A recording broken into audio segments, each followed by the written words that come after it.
الصبر صبر ትዕግስት ብዙዎቻችን ትዕግስት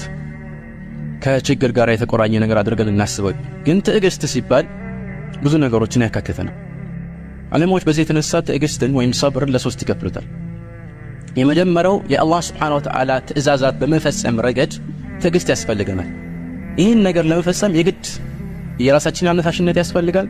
ይህን ለማድረግ በትዕግስት ነው የምንነሳው በዚህ ላይ ለመስራትም አሁንም ሰብር ያስፈልጋል ሁለተኛው የሰብር አይነት ደግሞ አላህ Subhanahu Wa Ta'ala ሐራም ያደረገውን ነገር ላለመስራት ስሜታችንን ደግሞ በተቅዋ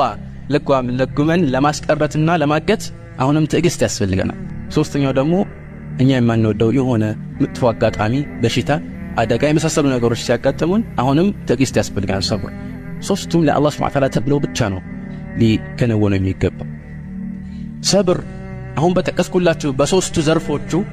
የዲን ግማሽ ነው አሉ አንዳንድ ዑለማዎች